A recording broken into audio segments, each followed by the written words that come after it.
Hi guys, it's Mandy from Mandyleeplays, and in this video, I'm going to do a before you buy for Lunar. Lunar is another one of these classics that got a remaster for modern consoles, and I'm really excited for it, mainly because I didn't really get to experience all these classics when they first came out, so I am loving this new classical renaissance that is happening here. It's a great way to preserve the game, make it palatable for modern audiences, and grow the series with more fans. Before we get started, if you end up loving the video, then please hit that like button. It helps a lot. And if you're new here and if you like my content and would love to see more when it comes to JRPGs and all that good stuff, then please subscribe. Alrighty, now to the video. In 1992 and 1994, a pair of legendary cult classics were released to the masses, with the first game being Lunar Silver Star and the other one being Lunar Eternal Blue. And they both came out for the Sega CD. But if you're like me and haven't played a lot of the classics back then you're probably wondering what the heck is Lunar.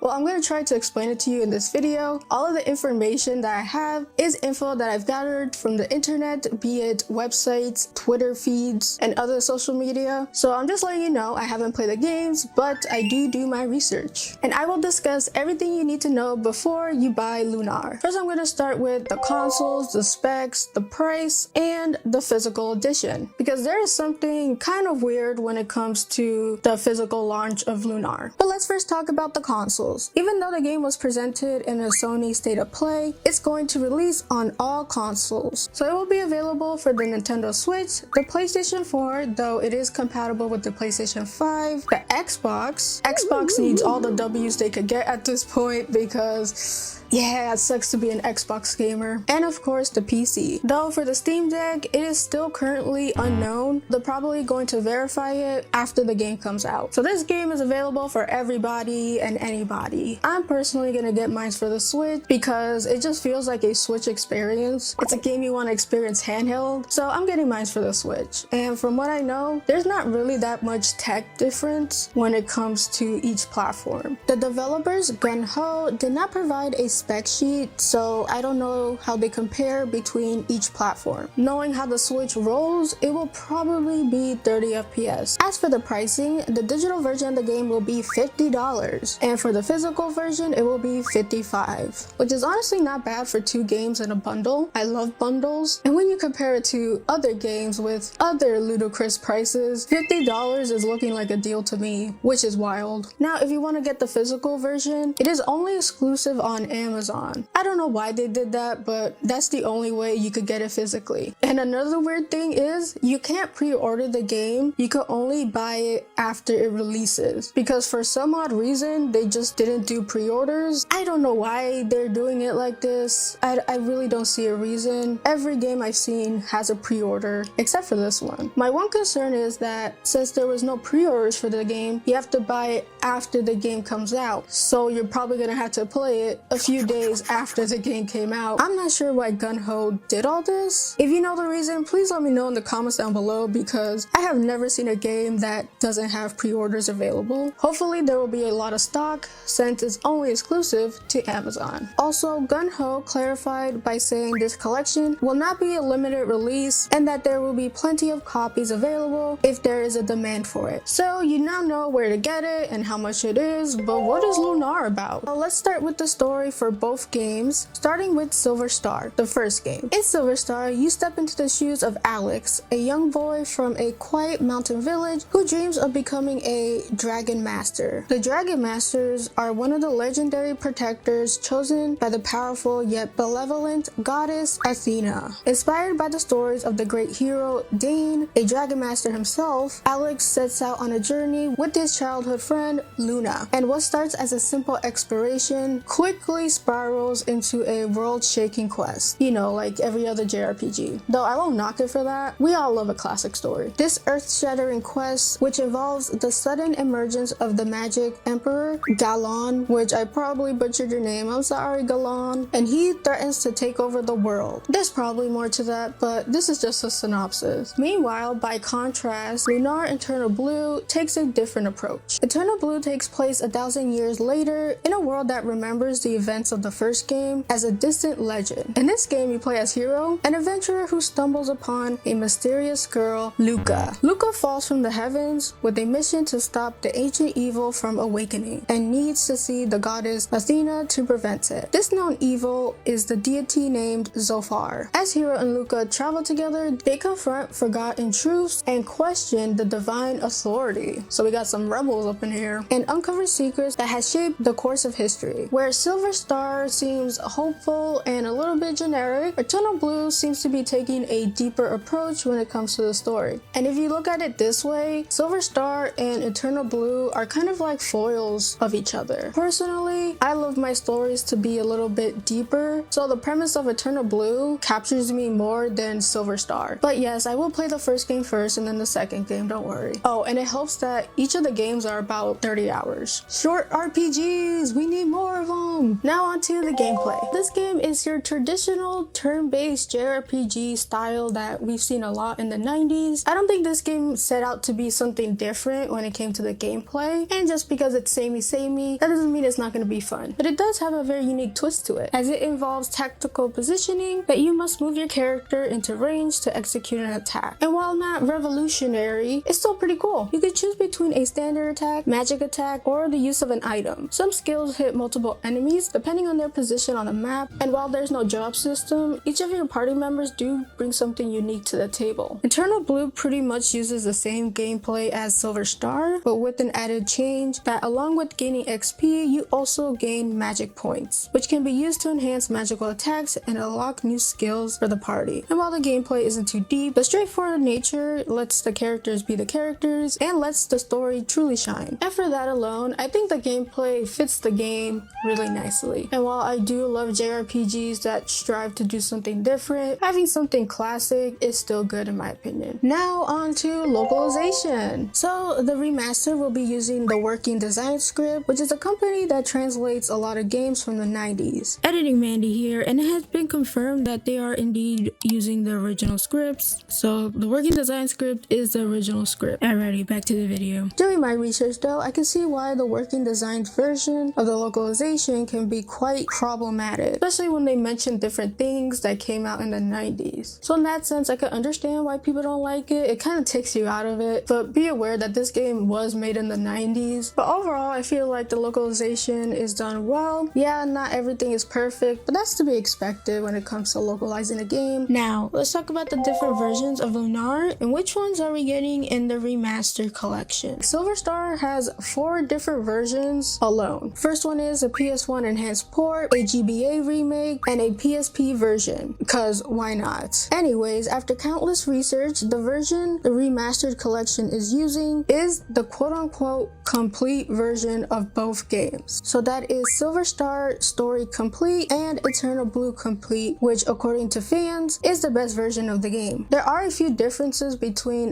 the complete version and the original Sega CD version. One of them being is there's more cutscenes. Eternal Blue on the other hand remains true to its original version, but it does have little changes here and there. I would keep going when it comes to version differences. There are a lot of nuances when I looked into Lunar, but that would take too long. And plus, I want to go over the changes between the original and the Remastered Collection. And like a good remaster, there's probably a lot of quality of life changes, so strap in. One of the biggest changes is the fact that the game will have new English voice acting, which might and might not sit well with fans. I know a lot of people have nostalgia for it, but it was probably a good choice to change the voice acting. But if that doesn't float your boat, you could always toggle it on and off, so you could have the Japanese voice acting with English sub. So there's choices for everybody. The next change is the inclusion of a remastered mode and a classic mode, which you could toggle on and off throughout the game. In remaster mode, you will have redone high definition sprites and widescreen support. Also, the animated cutscenes have been remastered to high definition as well, but will keep the 4:3 aspect ratio. If you decide to choose the classic version, the game will instead shift to a 4:3 aspect ratio, keeping the spirit of the original PS1 version intact. Plus, if you're feeling extra retro, you will have an option to put on a CRT filter. So if you want to go knee deep into the old school aesthetic, yeah, this game has you covered for that. I just find it really funny that a lower resolution and quality of the game is a feature of the game. game. I don't know, that's just very funny to me. Gameplay wise, there is a fast forward button, which is one of the best in my opinion. Games back then tended to take a really long time, especially with its animations, so having a fast forward button is greatly appreciated. The feature is self-explanatory. It's just a button that lets you speed up the gameplay process. Also, there's a way where you could customize your party's behavior, making the characters a bit more strategic on how they attack or heal. Alrighty, time for the miscellaneous stuff. This is where I talk about certain aspects of the game that didn't fit in the previous categories. The original developers of the Lunar games are Game Arts, which also made the cult classic Grandia games. So that's why it looks a lot like Grandia. Also, a little known fact is that Game Arts also had a hand in developing Super Smash Bros. Brawl for the Wii, which is really interesting. But getting back to topic, the PS1 release of both games had a very nice looking box art set, though there is no special edition for the Remastered Collection. Some of these decisions from Gun-Ho are just weird, and this is one of them. So that is it for the things that you need to know before you buy Lunar. I was hoping to find more about the game, but surprisingly there's not much, but I hope you guys still enjoyed. If you found it useful, please let me know in the comments down below. Are you getting Lunar? Are you not? I would love to hear in the comments down below. Please hit that like button if you like the video, and if you like videos like these and many more on your favorite JRPGs, then please consider subscribing. I would appreciate it. I hope you guys have a beautiful day, and as always,